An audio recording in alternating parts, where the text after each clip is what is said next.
안녕하십니까. 종로 성거리입니다. 제 이름은 조재천입니다. 혹시 최근 거기 넷플릭스에서 그 많은 분들의 시청자들의 마음을 아주 조용하게 흔든 드라마가 하나 있었습니다. 그게 바로 서울 자가의 대기업 다니는 김 부장 얘기입니다. 이 드라마를 제가 보면서 이 드라마가 아주 특별했다고 생각하는 이유는 이게 화려한 대기업의 이야기 때문만이 아니라 수십 년 동안의 가족을 위해서 또 조직을 위해서 묵묵히 버텨온 한 30년 직장 입사 후 30년 된 김 부장이 퇴직이라고 하는 문 앞에 섰을 때 느끼는 두려움, 조용한 두려움 때문이었습니다.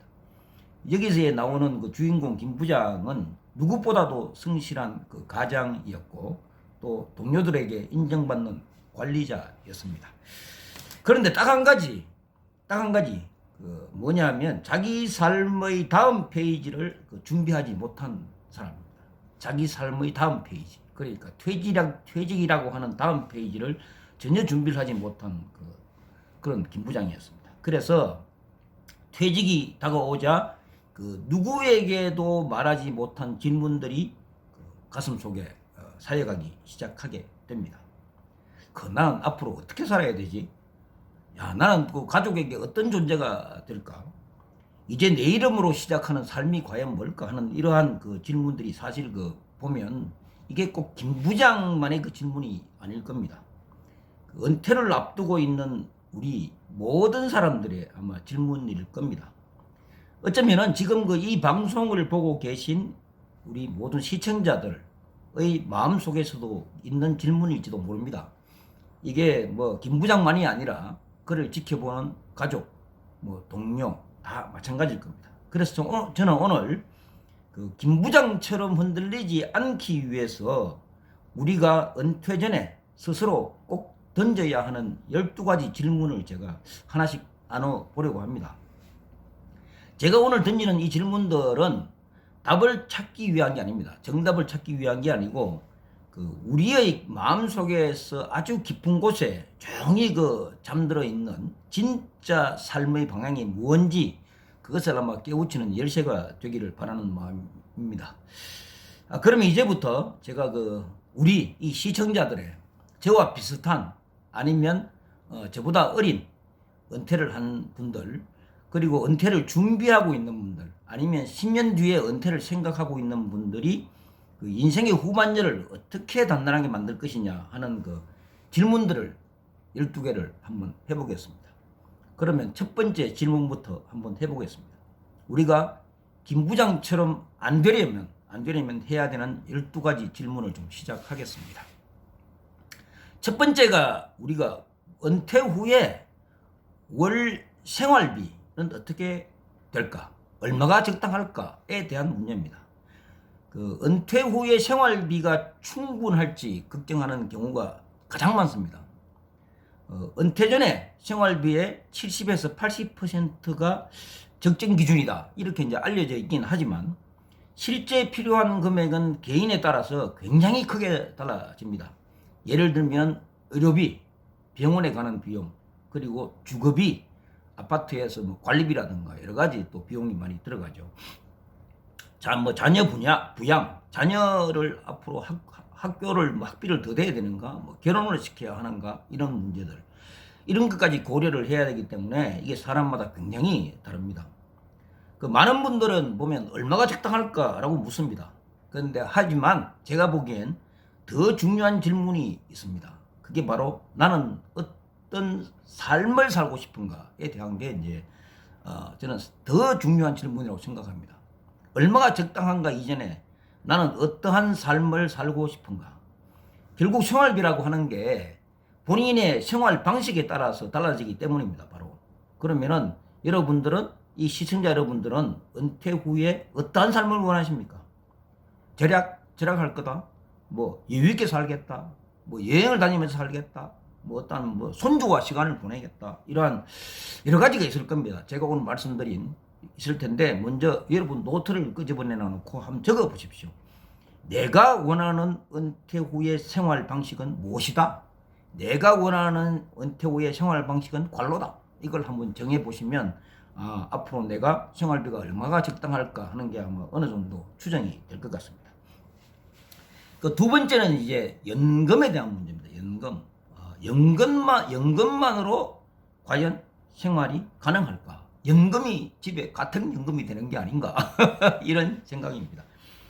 우리나라 은퇴자들의 국민연금 평균 수령액을 보니까 60만 원대 정도예요. 2024년대가 64만 원 정도라고 하는데, 이게 그러면 부부를 합쳐도 부인들이 뭐 경제생활을 하지 않은 부인들이 한 40만 원 정도 된다고 보면 합쳐도 100만 원 정도가 될 텐데, 이걸 가지고 실제 생활비와 의료비, 뭐 손주에 대한 용돈을 준다든가 추가 지출을 감당하기에는 정말 아주 부족한 돈이 되고 또 큰 고민이 될 수밖에 없습니다. 그래서 추가적으로 돈을 벌어야겠다는 소득운이 필요하다는 그런 현실을 깨닫는 순간이 굉장히 많습니다. 연금으로 부족하다고 하는 현실, 그리고 그 사실 앞에서 우리는 굉장히 불안해지게 됩니다. 그러면 한번 이런 질문을 한번 해볼까요? 이런 불안함을 나는 지금까지 어떻게 극복을 해왔는가? 그런데 지금은요, 우리가 직장 생활을 하면서 보면 실제 이것보다도 훨씬 불안했던 시기가 더 많았고, 그것을 아마 잘 헤쳐나왔을 겁니다. 아마 여기 계신 분들이. 그래서 우리 시청자 여러분들이 살아왔던 그 인생 안에서 이 불안을 해결하는 해법이 분명히 숨어 있을 겁니다. 그래서 한번 노트에 한번 적어 보시기 바랍니다. 나는 인생의 불안한 순간을 어떻게 극복해 왔는가 하는 부분을 한번 쭉 찾아보시기 바랍니다. 나는 인생의 불안한 순간들을 어떻게 극복해 왔는가. 그리고 세 번째는 은퇴 후에도 일을 해야 될까? 소득운이 없으면 못 살 것 같다. 이렇게 생각될 거 아닙니까? 이거는 비록 경제적인 이유만이 아니고, 사실은 일을 해야 한다는 건 뭐냐 하면 사회적으로 연결, 사람들과의 관계, 이런 부분에 대한 삶의 의미가 더 중요하지 않겠나 하는 이런 고민도 함께 되는 겁니다. 그렇지만 어떤 일을 할 수가 있을까 하는 고민을 하는 경우가 이제 무지 많게 됩니다. 단순히 돈을 벌기 위한 일인 거냐, 아니면 보람과 흥미를 고려한 거냐, 이렇게 봤을 때 또 얘기가 달라지는 거죠. 돈 때문에 할 수도 있고 또 보람과 의미 때문에 할 수도 분명히 있습니다. 그래서 제가 만약에 여러분 스스로에게 던지는 질문을 요구를 한다고 하면, 새로이 하려고 하는 일이 나의 삶에 어떤 의미가 있는가? 지금까지 내가 해왔던 일은 내게 어떤 의미였는가? 이런 부분에서 출발을 한번 해봐야 될 것 같습니다. 그래서 지금까지 해왔던 수십 년간의 내가 해왔던 일이 내게 주었던 기쁨은 무엇이고 부담은 무엇이었는가? 그러니까 장점과 단점, 이런 얘기가 되겠습니다. 그래서 그 두 가지를 모두 적어보면 앞으로 어떤 일을 선택해야 할지가 방향이 아마 보일 겁니다. 그래서 일이 내게 의미했던 것이 무엇인가라는 것을 한번 찾아보시기 바랍니다. 그것을 노트를 한번 해보시기 바랍니다. 자, 이게 그 다음 문제가 상당히 좀 심각한 문제인데요. 이번에 김 부장이 이 앞에서 정말 옳지 않은 선택을 하게 됩니다. 바로 퇴직금을 어떻게 해야 할까?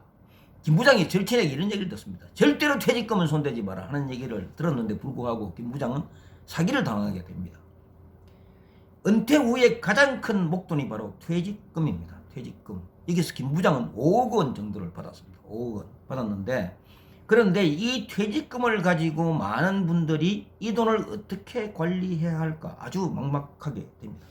어떤 분들은 적금에 넣고, 어떤 분들은 집을 보수하는 데 쓰고, 어떤 분들은 집 살 때 빌렸던 돈을 갚는 데 쓰고, 또 어떤 분들은 자녀들에게 도움을 주기도 합니다. 자녀들이 집을 사기 위해서 하는 목돈 중에서 일부를 지원하는 경우도 있고, 뭐 그런 경우죠. 일반적인 아마 직장 생활을 했다고 그러면 집을 사주기는 힘들 겁니다. 보태주는 정도는 되더라도. 그런데 하지만은 이렇게 여러 군데 퇴직금을 쓸 이 용처가 있는 거죠. 그런데 중요한 것은 남들이 남들이 어떻게 쓰는가, 주위에 보니까 주위에 이렇게 쓰더라 하는 남들이 어떻게 쓰는가가 중요한 게 아니고, 내 인생 후반전을 위해서 어떻게 전략적으로 사용할 것이냐 하는 부분이 이제 굉장히 중요해집니다. 그래서 이런 질문을 아마 스스로에게 해보시길 바랍니다. 이 퇴직금이 나의 10년 뒤 인생을, 나의 10년 뒤를 어떻게 바꿔주기를 바라는가. 저는 뭐 삼성에서 퇴직하고 퇴직금을 회사를 만드는데 다 투자를 했습니다. 투자를 했고 그걸 가지고 30년을 사실 살고 있는 거죠. 그래서 퇴직금은 실제 소비가 아니고 설계가 돼야 됩니다. 설계, 미래에 대한 설계. 10년 뒤에 이 퇴직금을 가지고 이 퇴직금이 나의 10년 뒤를 어떻게 바꿔줄 것인가, 어떻게 바꿔주기를 바라는가, 이게 중요하다는 거죠. 그래서 퇴직금은 결국 설계인데, 퇴직금은 생활비에, 그래서 생활비의 보조가 될 수 있고, 또 퇴직금은 배움과 재도전을 위한 종잣돈, 다시 배우고 재도전하기 위한 종잣돈이 될 수도 있고, 어떻게 보면 또 하나 새로운 비즈니스를 위한 씨앗 자본, 종잣돈, 그 종잣돈이죠. 씨앗 자본이니까 시드머니라고 얘기를 하긴 합니다. 새로운 비즈니스를 위한 씨앗 자본이 될 수도 있습니다. 그런데 퇴직금이 크기, 많기, 규모보다 더 중요한 것은 이 돈이 내게 어떠한 미래를 열어주기를 원하는가, 이게 가장 중요한 겁니다. 그래서 한번 적어보시기 바랍니다. 나의 퇴직금이 만들어주기를 바라는 나의 미래는 무엇인가 하는 부분입니다. 나의 미래는 무엇인가. 네, 그리고 5번째는 이제 참 이게 외로움과 우울입니다. 외로움과 우울. 그 직장에서는 우리가 뭐 부장님, 뭐 여기는 김 부장이었지만 은퇴하는 정도 되면 뭐 임원도 될 수도 있고 뭐 이럴 수 있을 텐데, 임원이나 부장이 되었다 하고 이제는 퇴직하면 그 명함이 사라지게 됩니다. 그 호칭이 사라지게 됩니다. 이제는 그냥 평범한 아저씨, 평범한 아주머니가 됩니다. 그래서 이렇게 직장에서의 인간관계가 사라지면서 사회적으로 고립과 외로움을 느끼는 경우가 굉장히 많습니다. 이 외로움과 우울을 극복하지 못해서 자기 생명을 스스로 마감하는 분들도 저는 제 주위에서 몇 번 본 적이 있습니다. 그런데 이런 고립과 외로움은 특히 남성 은퇴자들이 굉장히 많습니다. 남성 은퇴자들은 이 직장 생활에 모든 걸 쏟아부었기 때문에 혼자 스스로 살아가는 방법을 배우지를 못했습니다. 그래서 남성들이 특히 많아서 아주 고립되고, 그러니까 직장 내 관계는 많은데 직장 밖의 관계를 못 만드는 거죠. 그래서 우울감에 빠질 위험이 굉장히 높습니다. 그래서 이에 대한 대처법을 찾는 질문들이 굉장히 많이 나오는데요. 외로움은 나쁜 감정은 절대 아닙니다. 그게 아니고 외로움이라고 하는 것은 다시 몸과 마음의 연결이 필요하다 하는 바로 신호, 바로 메시지라고 받아들이시면 됩니다. 그래서 이렇게 한번 스스로 물어보시기 바랍니다. 나는 어떤 순간에 가장 따뜻함을 느끼는가? 포근함을 느끼는가? 어떤 순간에 나는 따뜻하고 포근함을 느끼는가? 한번 적어보시기 바랍니다. 노트에. 나는 이럴 때 외롭지 않다. 나는 이럴 때 외롭지 않다. 이 부분을 한번 찾아보시기 바랍니다. 자, 다음은 하루 일과를 어떻게 꾸릴 것이냐. 앞에 있는 외로움과 이제 좀 비슷하게 그 연장선에서 봐야 될 것 같은데요. 퇴직 후에는 갑자기 시간이 많아집니다. 출근을 하다가 아침에 그냥 부대끼는 차를 갖고 가더라도 그 러시아에 걸려가지고 빵빵대며 가는 그 시간, 그리고 열차에 부딪혀서 몸을 부딪히며 가는 그 시간, 그리고 저녁에 늦게 퇴근하는 이 시간이 다 사라지게 됩니다. 그래서 퇴직 후에는 갑자기 시간이 많아지면서 하루를 어떻게 보내야 될까 하고 아주 막막한 경우가 많을 겁니다. 규칙적으로 해왔던 루틴한 일들, 취미, 뭐 자격증 공부, 봉사활동, 이런 걸 활동을 통해서 삶의 질을 높여라 하는 얘기들이 참 많습니다. 취미, 자격증 공부, 참 좋은 얘기입니다. 그래서 이런 부분도 이제 고려를 해봐야 되겠습니다. 아마 은퇴 후의 하루는 아무것도 안 해도 흐르고 무엇을 해도 흐릅니다. 아무것도 안 해도 흐르고 무엇을 해도 흐릅니다. 결국은 또 사람이라는 건 적응을 하게 되어 있습니다. 그래서 중요한 거는 뭐냐 하면, 나는 어떠한 리듬을 갖고 싶은가? 하루에 일어나서 어떤 리듬을 갖고 싶은가? 시간대별로? 아니면 꼭 이 일은 하겠다 하는 부분을 한번 적어보시기 바랍니다. 내가 원하는 하루의 리듬은 무엇인가 하는 부분입니다. 예, 일곱 번째는 은퇴 후에 인간관계는 어떻게 유지를 해야 되는가 하는 부분입니다. 은퇴 후에.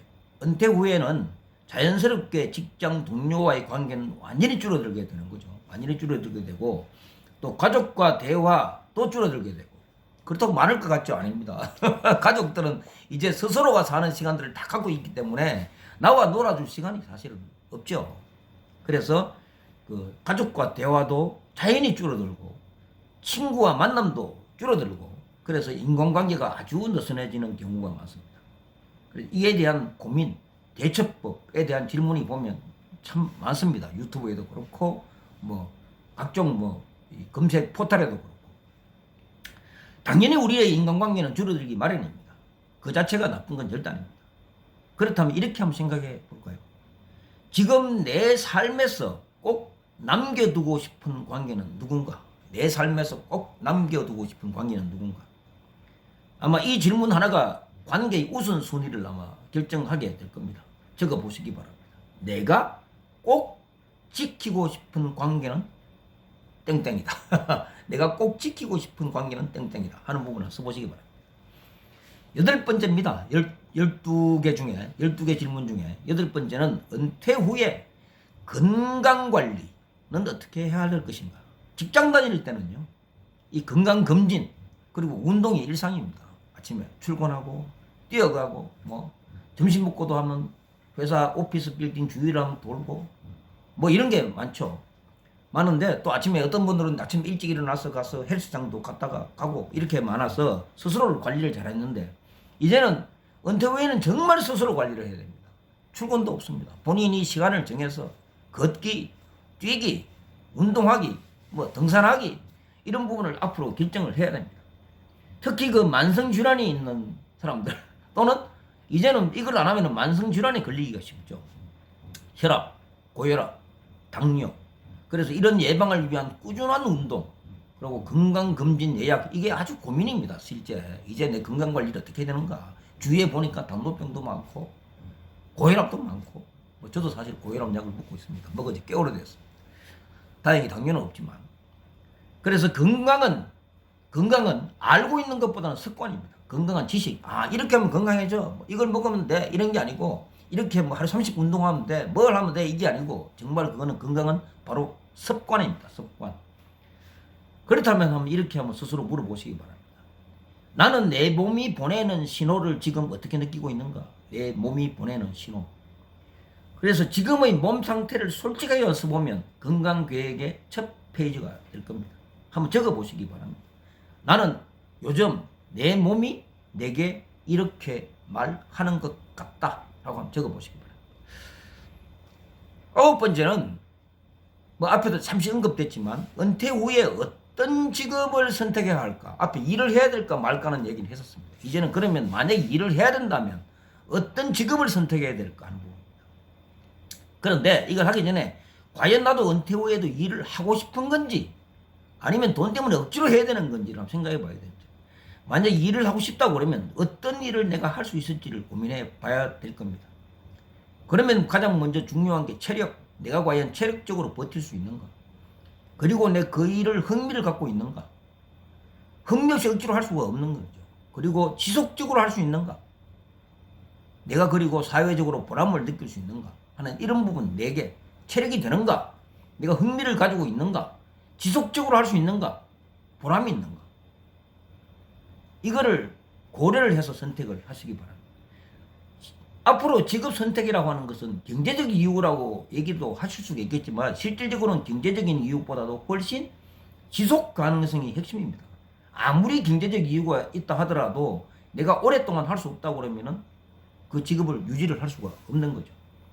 그래서 직업을 만약에 선택한다고 그러면 정말 내가 앞으로 최소한 5년간은 꾸준하게 할 수 있는 일이 무언가 하는 걸 찾아보시기 바랍니다.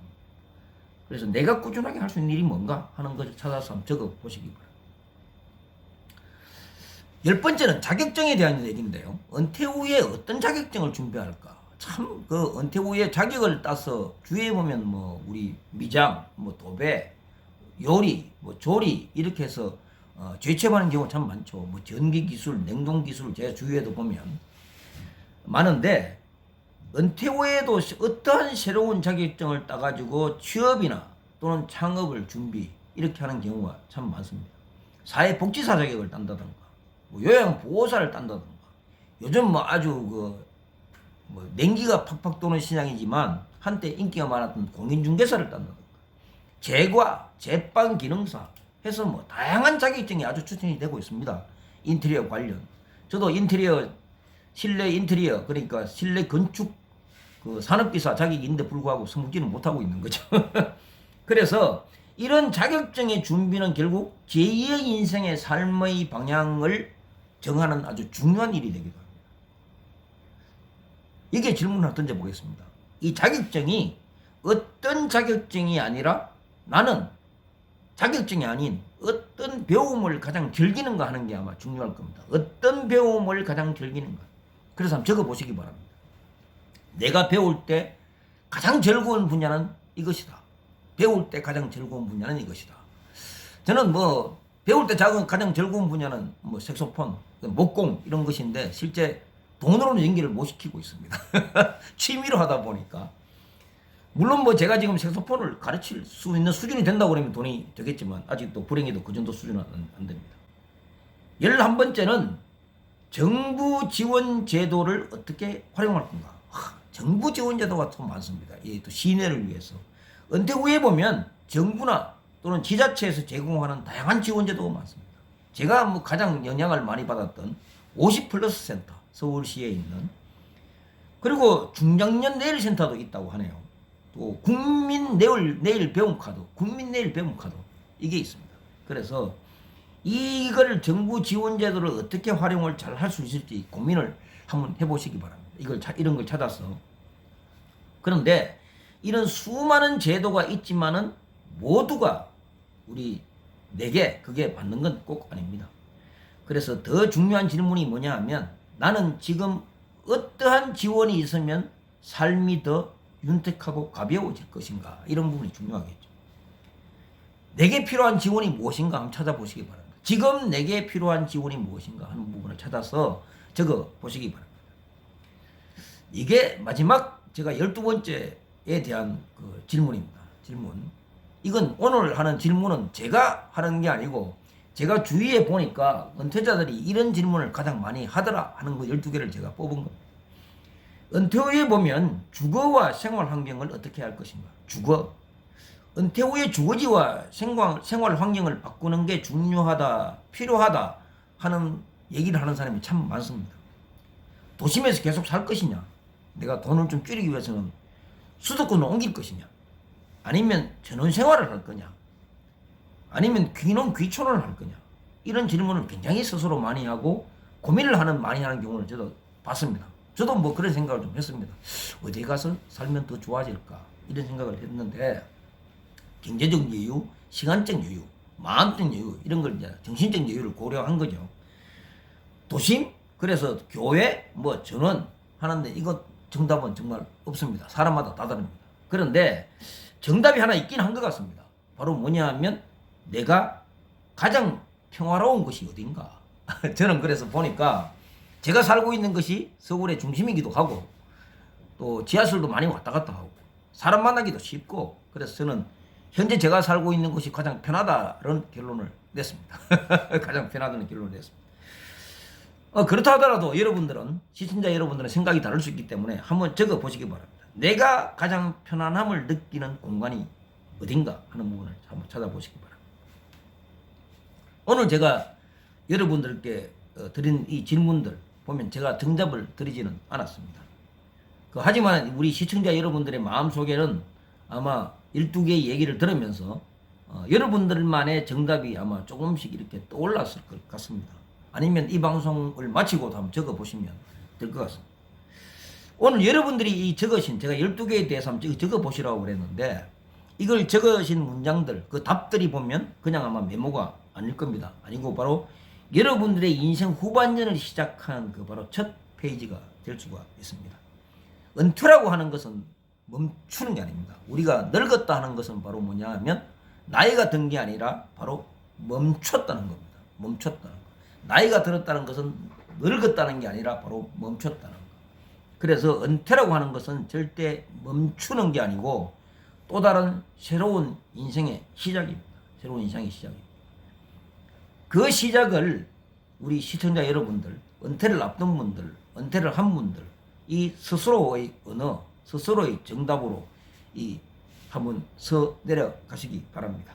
이 종로선걸 TV가 뭐 지금 색소폰 얘기를 하지만 앞으로 이 은퇴자에 대한 얘기도 많이 좀 할 것이고 인공지능에 대한 얘기도 많이 할 것이고 저 같은 경우에는 정말 이러한 은퇴 후에 아직 저는 뭐 은퇴라고 보기는 곤란합니다. 인키움의 회장을 하고 있기 때문에 하지만 실질적으로 출근을 거의 안 하기 때문에 은퇴자와 비슷한 삶을 살고 있는 거죠. 한데 불구하고 저는 굉장히 바쁜 게 바로 이 색소폰과 인공지능입니다. 특히 인공지능을 만나서 굉장히 바쁘게 됐고 인공지능으로 주위에 많은 공헌을 하게 되는데 앞으로 제가 이 은퇴 후의 삶을 얘기할 때는 인공지능 얘기를 아마 자주 하게 될 겁니다. 그리고 이 방송에서도 인공지능 얘기는 앞으로 수시로 하게 될 겁니다. 그래서 이 종로선걸 TV가 우리 이런 고민을 하시는 우리 은퇴자, 은퇴 세대, 은퇴를 앞둔 세대 또는 은퇴를 준비하는 세대에게 아주 조용한 동행자가 되도록 노력하겠습니다. 고맙습니다.